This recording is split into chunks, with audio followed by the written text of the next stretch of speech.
সকাল সুপ্রিয় দর্শক, আপনাদের সবাইকে অনেক অনেক শুভেচ্ছা জানিয়ে আমন্ত্রণ জানাচ্ছি স্বাস্থ্য বিষয়ক সরাসরি জিজ্ঞাসা ভিত্তিক অনুষ্ঠান লাইভ প্রেসক্রিপশন অনুষ্ঠানে।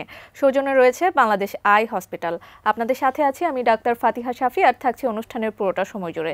দর্শক, আজ আমাদের অনুষ্ঠানের বিষয়বস্তু চূড়ান্ত করা হয়েছে চোখের বিভিন্ন সার্জারি। চোখের বিভিন্ন সার্জারি নিয়ে কথা বলার জন্য আমাদের সাথে অতিথি হিসেবে আছেন অধ্যাপক ডাক্তার জালাল আহমেদ, পরিচালক Bangladesh eye hospital and institute. দর্শক, আপনার প্রশ্ন ও মতামত জানান 0241010469 এই নম্বরে। স্যার, আপনাকে আমাদের অনুষ্ঠানে আমন্ত্রণ জানাচ্ছি। আসসালামু আলাইকুম প্রিয় দর্শক শ্রোতা, এবং আপনাদের সবাইকে সুস্বাগতম এবং সুপ্রভাত। আজকে আমরা আলোচনায় বিষয়বস্তু ডক্টর ফাতিহা আপনাদের অলরেডি বলেছেন যে আমরা আজকে চোখের বিভিন্ন সার্জারি সম্বন্ধে কিছু আলোকপাত করব। তো বিভিন্ন সার্জারির মধ্যে আমি বলতে চাই আজকে রিফ্র্যাক্টিভ সার্জারি সম্বন্ধে, চোখের রিফ্র্যাক্টিভ সার্জারি। তো রিফ্র্যাক্টিভ সার্জারি বলার আগে আমি বলবো যে রিফ্র্যাকশান কী জিনিস, আর আমরা চোখের দেখার জন্য রিফ্র্যাকশানটা আমাদের কতটুকু জরুরি, আর এই রিফ্র্যাকশানের অসুবিধা হলে আমরা সার্জিক্যালভাবে কীভাবে এই রিফ্র্যাকশানের কারেকশন করতে পারি, এতটুকুর মধ্যেই আমরা আলোচনা সীমাবদ্ধ রাখতে চাই। জি স্যার, আমাদের অনুষ্ঠানের বিষয়বস্তু যেহেতু আপনিও বললেন যে চোখের বিভিন্ন সার্জারি চূড়ান্ত করা হয়েছে, চোখের সার্জারি এই বিষয়গুলো আসলে খুব সাধারণ মানুষ খুব ভয় পেয়ে যায় এই কথাগুলো শুনলে, কারণ চোখ আমাদের অনেক সেন্সিটিভ একটা অর্গান বলা যেতে পারে। তো কি কি ধরনের সার্জারি হয়ে থাকে চোখে? জি, আপনাকে ধন্যবাদ। যে চোখের রিফ্র্যাকটিভ সার্জারির বলার আগে আমি রিফ্র্যাকশনের মধ্যে সামান্য একটু বলতে চাই যে আমরা রিফ্র্যাকশন, আমরা দেখার যে প্রক্রিয়া, যে রিফ্র্যাকশন বলতে সাধারণত ফিজিক্সে লাইটে যে বোঝা যায় রিফ্র্যাকশন অ্যান্ড বেন্ডিং অফ লাইটে, মানে চোখের আলোক রশ্মি যখন একটা মাধ্যম থেকে অন্য মাধ্যমে তখন প্রবেশ করে তখন চোখের লাইট বেঁকে যায় বা বেন্ডিং হয়, এটাকে রিফ্র্যাকশন বলে। আমাদের দেখার যে প্রক্রিয়া, এই কলমটা যদি, এটা একটা চোখের মডেল, কলমটা যদি চোখে দেখতে চায় তাহলে বাহিরের আলো এসে কলমের উপরে পড়ে এবং এই প্রতিটা বিন্দু লাইট এখান থেকে রিফ্লেক্টেড হয়ে চোখের এই মিডিয়াগুলা, এটা হলো চোখের পরিষ্কার কর্নিয়া বলে, আর এটা হলো লেন্স। এটা লেন্স আর এটা কর্নিয়া, এটা স্বচ্ছ থাকে আমাদের স্বাভাবিকভাবে, এটা কর্নিয়া এবং এটা লেন্স।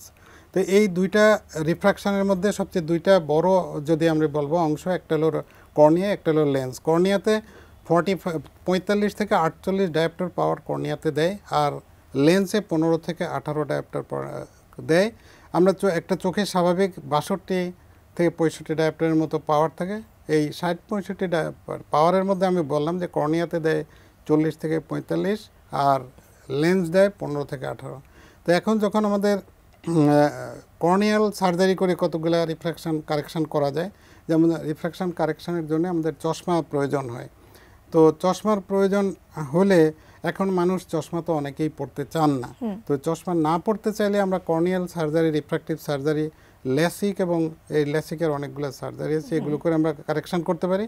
আর একটা লেন্স যখন অস্বচ্ছ হয়ে যায় তখন আর এই লাইট রে প্রবেশ করতে পারে না।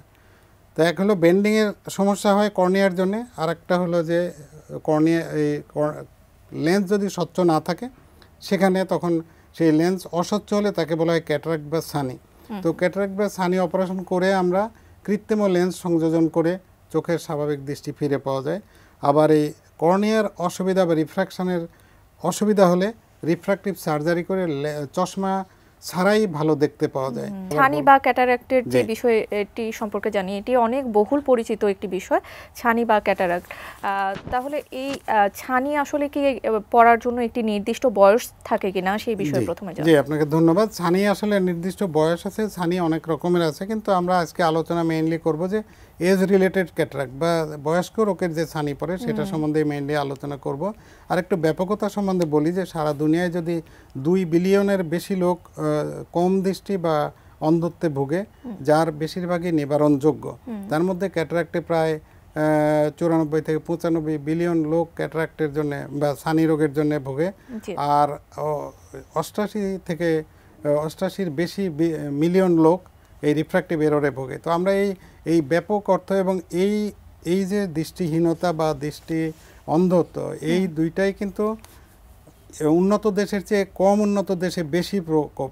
যেমন আফ্রিকা এবং এশিয়াতে অনেক বেশি, তাদের মধ্যে আমরা তো এশিয়ার মধ্যে আমাদের দেশেও এর প্রকোপ বেশি। এখন ছানি অপারেশন কিন্তু ছানি অপারেশনের অনেক যুগ ধরে অনেক রূপান্তর হয়ে বর্তমানে যে সবচেয়ে স্ট্যান্ডার্ড সার্জারি সেটা বলা হয় ফ্যাকো সার্জারি।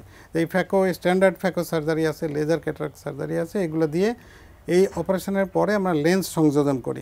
তো এই অপারেশনটা কিন্তু ড্রপ দিয়ে অবশ করেও করা যায়, আবার চোখের চারপাশে ইনজেকশন দিয়েও করা যায়। এখানে ভয়ের কোনো কিছুই নাই। আর সবচেয়ে আশার কথা হচ্ছে যে এই ছানি অপারেশন সঠিক সময়ে যদি করা যায় এবং চোখের কর্নিয়া, চোখের রেটিনা, চোখের নার্ভ এবং অন্য অংশ যদি ঠিক থাকে, অপারেশন যদি জটিলতা মুক্ত হয়, তাহলে প্রায় সকল ক্ষেত্রেই স্বাভাবিক দৃষ্টি ফিরে পাওয়া যায়। আর অন্যদিকে যদি ছানি অপারেশন না করা যায়, আস্তে আস্তে ছানিটা বাড়তে থাকে।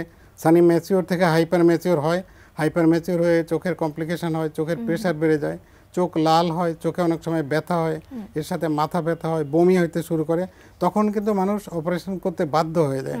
এক তো চোখে দেখে না, চোখে না দেখার অভিশাপ কিন্তু বিরাট।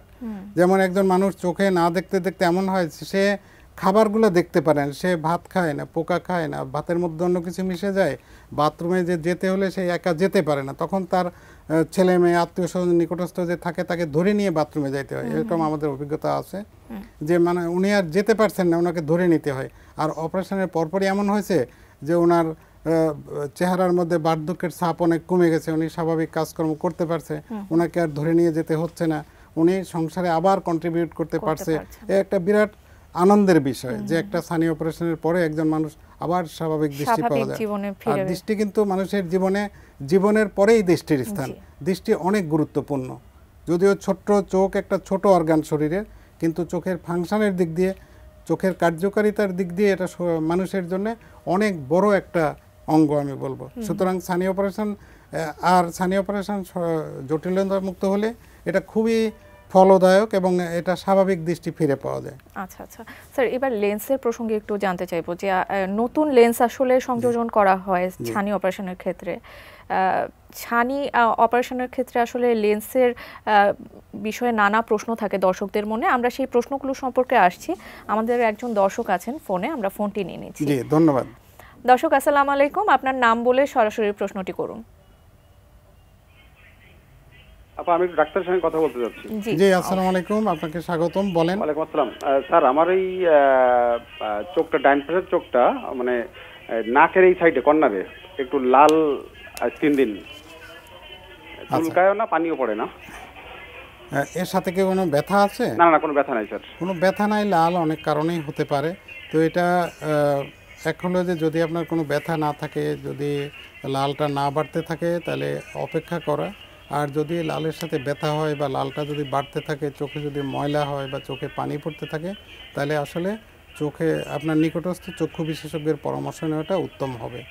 আর এমনি আসলে না দেখে ওষুধ দেওয়াটা ঠিক না, অনেক সময় ভিডিওতে দেখেও আমরা দিতে পারি। তো আমি বলবো যে আপনার নিকটস্থ কোনো চক্ষু বিশেষজ্ঞের পরামর্শ নিলে ভালো হবে। স্যার, নরমাল কোনো ড্রপ কি ব্যবহার করতে পারি, যেগুলো দেওয়া যায়, কিন্তু আসলে আমরা তো জেনারেল কোনো ড্রপ, মানে সব সমস্যার জন্য যেসবগুলো ব্যবহার করা যায় কিনা? হ্যাঁ, সব সমস্যার জন্য ব্যবহার করা যায় আর্টিফিশিয়াল টিয়ার। বাজারে কৃত্রিম আর্টিফিশিয়াল টিয়ার বলতে ন্যাচারাল টিয়ার পাওয়া যায়, অনেক কোম্পানির অনেক টিয়ার, আমাদের দেশে অনেক ভালো মানের আর্টিফিশিয়াল টিয়ার পাওয়া যায়। এগুলা ডক্টর না দেখায়ও নেওয়া যায়, এটা ওটিসি ড্রাগ হিসাবে নেওয়া যেতে পারে। জি জি স্যার, আসসালামু আলাইকুম। ধন্যবাদ আপনাকে। আমাদের রোগীরা অন্য দেশে গিয়ে যে সেবা পান, আমাদের দেশে সেই একই সেবা পাওয়া সম্ভব। এবং আমি সবাইকে উৎসাহিত করব যে এখানে বিদেশের চেয়ে অনেক বিদেশি অর্থ খরচ না করে, ডলার খরচ না করে দেশেই এই সেবাগুলো পাওয়া সম্ভব। দেশের টাকা দেশেই রাখি, দেশের চিকিৎসকদের পেছনেই খরচ করি। স্যার, আমরা এই বিষয় নিয়ে আরো আলোচনা করতে যাচ্ছি, তার আগে নিয়ে নিচ্ছি ছোট্ট একটি বিজ্ঞাপন বিরতি। দর্শক, সময় হয়ে গেল লাইভ প্রেসক্রিপশন থেকে ছোট্ট একটি বিজ্ঞাপন বিরতির। কোথাও যাবেন না, আমাদের সাথেই থাকুন।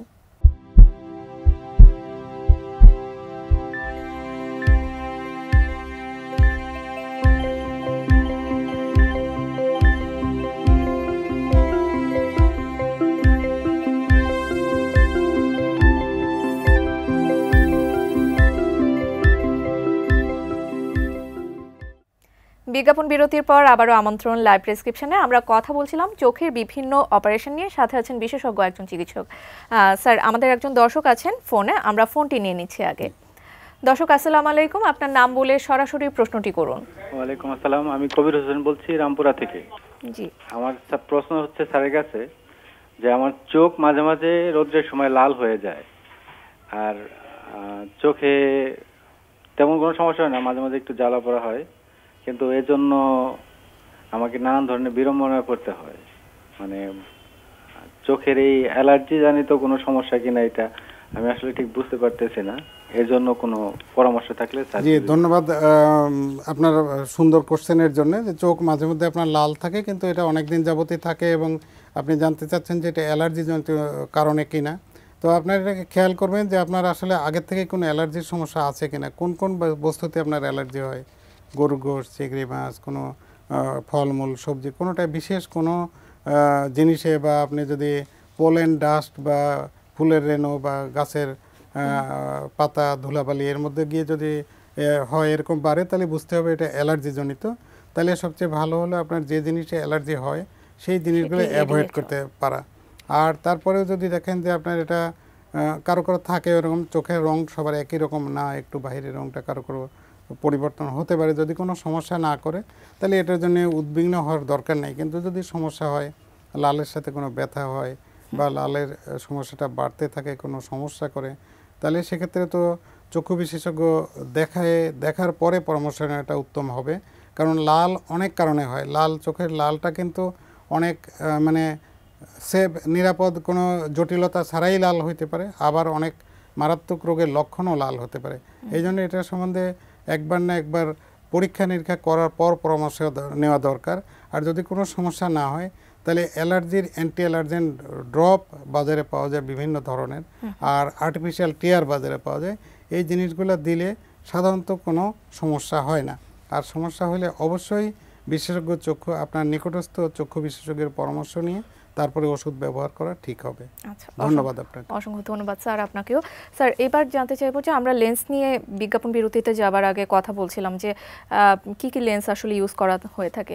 ফ্যাকো সার্জারির আসলে কমপ্লিকেশন বা ঝুঁকি কি হতে পারে, বা আপনারা কি এটি 100% সফলতার সাথে সম্পাদন করে থাকেন কিনা সে বিষয়ে জানবো। ধন্যবাদ আপনাকে। এই কোশ্চেনের সম্মুখীন আমাদের হতে হয়। কেউ কোনো রোগী বা তার আত্মীয় স্বজন বা তার সঙ্গে যারা আসেন, ওনারা সাধারণত অনেক সময় প্রশ্ন করেন।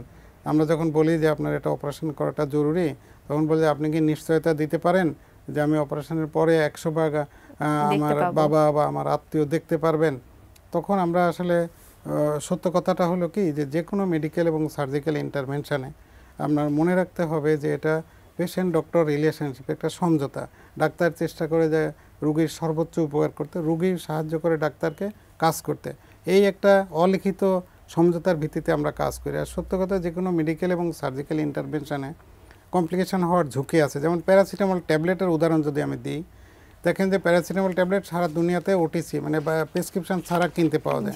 কিন্তু দুনিয়াতে নজির আছে অনেক জায়গায় যে প্যারাসিটামল ওষুধ খেয়ে মানুষ মারা গেছে। তো এটা নিরাপদ একটা ওষুধে এরকম করে। সার্জারিতে, ক্যাটারাক্ট সার্জারিতে কমপ্লিকেশন হয় না এটা আমি বলবো না। ক্যাটারাক্ট সার্জারি তারপরেও বলবো যে সব কিছু ভালো থাকলে কিন্তু স্বচ্ছ দৃষ্টি আসে এবং একটা নিরাপদ সার্জারি। তবে কোনো কোনো ক্ষেত্রে কখনো কখনো ছানিটা জটিল ছানি হয়ে গেলে বা কিছু কারণ আছে, সেগুলোতে অপারেশনের জটিলতা হতে পারে। তবে সেগুলো বেশিরভাগ ক্ষেত্রে সেটা চিকিৎসা করা সম্ভব। অনেক সময় আবার পুনরায় লেন্স দেওয়া লাগতে পারে, প্রথমবার লেন্স দেওয়া না যেতে পারে। অনেক সময় নিউক্লিয়াসটা ছানিটা পড়ে যেতে পারে, ওই সময় দ্বিতীয়বার অপারেশনের দরকার পড়ে।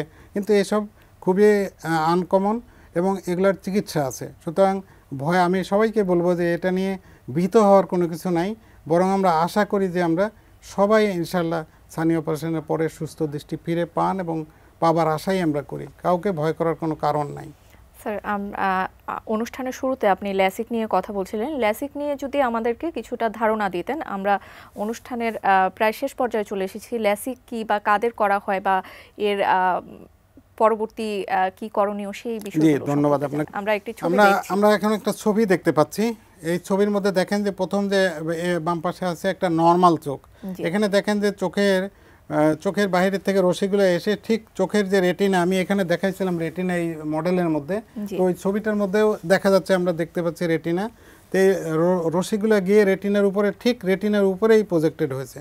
তো চোখের কাজ কিন্তু আগে বললাম যে রেটিনা, চোখের প্রধান কাজ হলো যে এই চোখের আমরা যে সামনে যে বস্তুগুলো দেখি তার ছবি তৈরি করা। চোখের রেটিনার উপরে ছবিটা তৈরি হয় এবং চোখের নার্ভ দিয়ে ব্রেনে যায়, ব্রেনে যাওয়ার পরে আমরা দেখতে পাই। তো যেটা নর্মাল, দেখেন নর্মালের মধ্যে আমরা দেখতে পাচ্ছি যে এই ছবিতে রেটিনার উপরেই ছবি ইমেজটা তৈরি হয়েছে, এটা স্বাভাবিক দৃষ্টি। আর একটা ছবি দেখেন যে মায়োপিয়া লেখা, এই ছবিটা ক্ষীণ দৃষ্টিপূর্ণ, মানে এর কর্নিয়ার কার্ভেচার অথবা লেংথ এমন বেশি যে রিফ্র্যাকশন এত বেশি হচ্ছে যে ছবিটা দেখেন তৈরি হয়েছে রেটিনার সামনে গিয়ে পড়ছে। তো রেটিনার সামনে পড়ার কারণে এই যার এটা হয়েছে উনি এটা দেখতে পান না, তখন আমরা এই মাইনাস চশমা দিয়ে দেখার ব্যবস্থা করি, তাকে চশমা পড়তে হয়।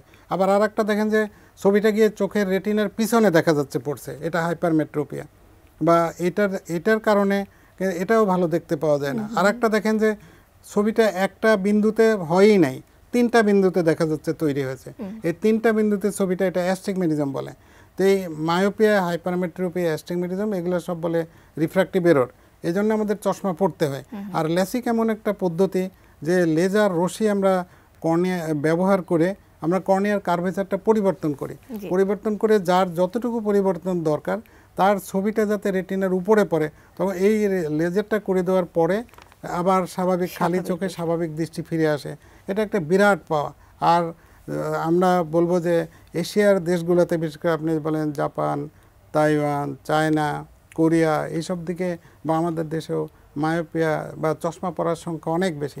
আর এই ইয়ং বয়সে যেহেতু ছেলেমেয়েরা চশমা পড়তে চায় না, এবং এখানে লেসিক খুবই কার্যকর। লেসিক একটা ডে কেয়ার সার্জারি, এবং লেসিক করার সময় কিন্তু ইনজেকশনও দিতে হয় না, ড্রপ দিয়ে লেসিক করা যায়, এবং এটা কয়েক মিনিটের অপারেশন। আর এক্সাক্ট লেসিক যেটা, লেসিকের 2-3 রকম আছে, আমি আপনাকে বলবো যে লেসিকের একটা সারফেস লেসিক বলে, বা এটা পিআরকে লেসিক বলে। আর একটা আছে, আগে ছিল ব্লেড লেসিক, এটা কনভেনশনাল ব্লেড দিয়ে লেসিক করা হতো। এরপরে এখন উন্নত লেসিক আছে, ফেমটোসেকেন্ড লেজার বলে। এই ফেমটোসেকেন্ড লেসিক দিয়ে আমরা দ্বিতীয় ছবিটা দেখতে পাচ্ছি। এই দ্বিতীয় ছবিতে দেখেন যে দ্বিতীয় ছবির মধ্যে একটা দেওয়া আছে যে আমরা একটা ফ্লাপ, যে দ্বিতীয় বাম পাশে দেখতে পাচ্ছেন যে বড় একটা রং সার্কেল দেওয়া আছে। এই সার্কেলের উপরে আমরা এখানে কোনো ফ্লাপ তৈরি করতে হয় না, সরাসরি লেজার দেওয়া যায়, স্ট্রিম লাইট আছে বা এপিথেলিয়াম সরাই লেজার দেওয়া যায়, এটা সারফেস লেসিক বলে। আর একটা আছে ফেমটো লেসিক বলে। ফেমটো লেসিক, এটা ফেমটোসেকেন্ড লেজার দিয়ে একটা পাতলা ফ্লাপ তৈরি করা হয় এই কর্নিয়ার উপরে। এই কর্নিয়ার একটা পাতলা ফ্লাপ তৈরি করে ফ্লাপটাকে উপরে উঠায় দিয়ে তারপরে আর একটা লেজার দিয়ে, এই 2টা লেজার এখানে ব্যবহার করা হয়। ফেমটো লেজার দিয়ে আমরা ফ্লাপটা তুলি, আর এক্সিমা লেজার দিয়ে কারেকশনটা করি। এটা ফেমটো লেজার, এটা ব্লেড ছাড়া, আর আগে ব্লেড দিয়ে হয়তো। আর এখন আবার আরও এর চেয়ে আরও আধুনিক একটা আছে, স্মাইল বলে। এই স্মাইল সার্জারিতে এখানে কিন্তু কোনো ফ্লাপ তৈরি করতে হয় না, কিন্তু ভিতরে চোখের স্ট্রমার ভিতরে, মানে এপিথেলিয়ামের এই কর্নিয়ার এর ভিতরের লেয়ারেই যার যতটুকু কারেকশন তার ততটুকু পরিমাণে একটা লেন্টিকাল লেজার দিয়ে তৈরি করা হয়। আর ওই যে ছোট্ট দাগটা দেখা যাচ্ছে, এই ছোট্ট অংশের ভিতর দিয়ে একটা যন্ত্র দিয়ে আমরা ওই অংশটুকু বের করানোর পরে স্বাভাবিক দৃষ্টি আবার চলে আসে। জি স্যার, অসংখ্য ধন্যবাদ স্যার। আমাদের এই বিষয়গুলো নিয়ে আসলে অনেক প্রশ্ন থাকে যে আমরা আসলে সময় স্বল্পতার জন্য আসলে সবকিছু আসলে জানতে পারিনি আজকে, কিন্তু পরবর্তীতে আমরা এই বিষয়গুলো নিয়ে ডিটেইলসে আলোচনা করার আবারও চেষ্টা করব। আপনাকে অসংখ্য ধন্যবাদ আমাদের অনুষ্ঠানে আসার জন্য। অনেক ধন্যবাদ ডক্টর ফাতিহা এবং এটিএন নিউজকে যে আমাদেরকে আমন্ত্রণ করার জন্য এবং দর্শকদের এই সুযোগ দেওয়ার জন্য, এবং আমরা কিছুটা যদি আমাদের কথা শুনে উপকৃত হন তাহলে আমরাও আসলে আনন্দিত হব। সবাই সুস্থ থাকুন, সুন্দর থাকুন, ভালো থাকুন। আসসালামু আলাইকুম, আল্লাহ হাফিজ। ওয়ালাইকুম আসসালাম। দর্শক, আপনাদেরও অসংখ্য ধন্যবাদ আমাদের সাথে এতক্ষণ থাকার জন্য। আমি জানি এই অনুষ্ঠানের মাধ্যমে চোখের বিভিন্ন সার্জারি সম্পর্কে আপনারা কিছুটা হলেও জানতে পেরেছেন, আর আপনারা জানলে আমরা অনুষ্ঠানের সার্থকতা পুরোপুরিভাবে খুঁজে পাবো। পরবর্তী পর্ব দেখার আমন্ত্রণ জানিয়ে আজকের মতো এখানেই বিদায় নিচ্ছি। সে পর্যন্ত সবাই ভালো থাকবেন, সুস্থ থাকবেন, এটিএন নিউজের সাথে থাকবেন। Supported by Bangladesh Eye Hospital.